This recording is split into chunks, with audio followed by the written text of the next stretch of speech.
Stocks like Priceline and Salesforce.com, they've had huge moves. People are worried that they're expensive stocks. You could contend, according to your system, that they're not very expensive and they're going higher. Tell me why. Well, you're in a market correction. You've been in a bad market since early May. Okay, market's been choppy and sloppy, and you've seen stocks like Apple, RIM, and other leaders breaking down. Meanwhile, we've got this whole raft of new leadership rising to the top. The cream always rises, and you look at Salesforce.com on a chart. Well, the market's been in a downtrend since when? Since May here.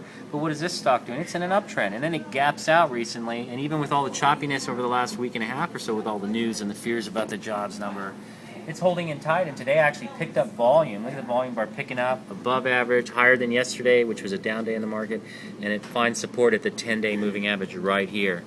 Now that's a beautiful pattern. We own that stock, and we think it's going higher. The other thing to keep in mind is that these stocks are distinguishing themselves as higher relative strength plays. They're kind of being held down by the weight of the market right now. That lifts, these things can go a lot higher. So in other words, when the market stops declining, these stocks that have held their own will have that gravity removed. Yeah, because they're already showing that they want to go higher. Right, okay? right. Here's Priceline.com, an incredible move from 185 bucks to 300. Now here's what's interesting here. We're using our pocket pivot method, which we talk about in our book, Trade Like an O'Neill Disciple. Well, give us a little tease. What is a here's pocket a pocket pivot? pivot here. Stock coming up through the 50-day right here, and you see that volume bar? That's an upside volume bar, and it is higher than any of the down volume bars over the prior 10 days, okay? All right. And as it's coming up, you can actually buy that, and it should hold the moving average, which it does. Now here's what's interesting. It comes up, and then here, 2 days later, we get another pocket pivot. And this is what we call a 200-day moving average pocket, which is rare. But you can see the volume bar here is higher than any of the down volume over the prior 10 days, okay?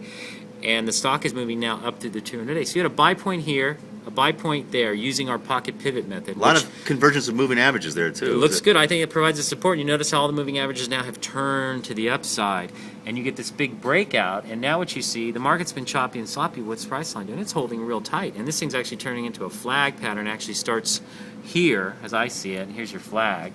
And it's drifting lower, as it should be, with the volume declining. Selling volume is declining here. And this probably is going to go higher. Probably because the crowd thinks it's too high. That's always what happens. That is the nature of a gap up. Gap ups, often people look at them and say, I'm not going to touch it. It's too far away. It's gone. It's too late. It's really, no, that's not true. It's a huge, powerful move on huge volume. What is that telling you? Institutions are piling in. Plus, you guys want the same kind of strong fundamentals that you would see in a CanSlim, William O'Neill. That's a prerequisite.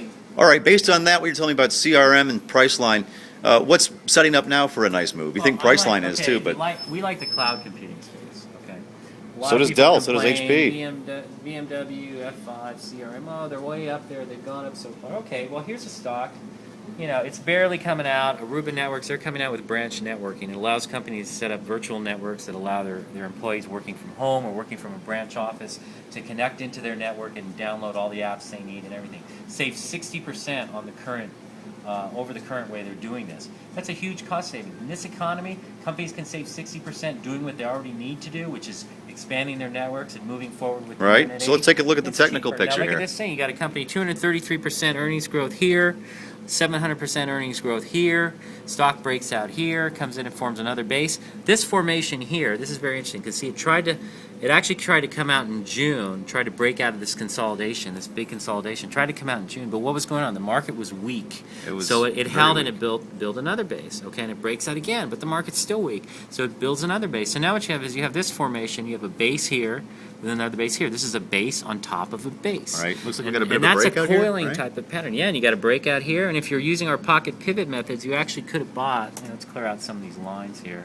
You could have bought this thing right here on this volume signature, because if you look at this volume day that I just... The huge up volume day? This one right here. No, forget the huge one. That's your breakout, okay? Right. And that's constructive too, because you could be adding to your position if you initially bought the pocket pivot. But see that volume bar? That is higher, and it is higher than this red volume bar. It's higher than any down volume over the prior 10 days.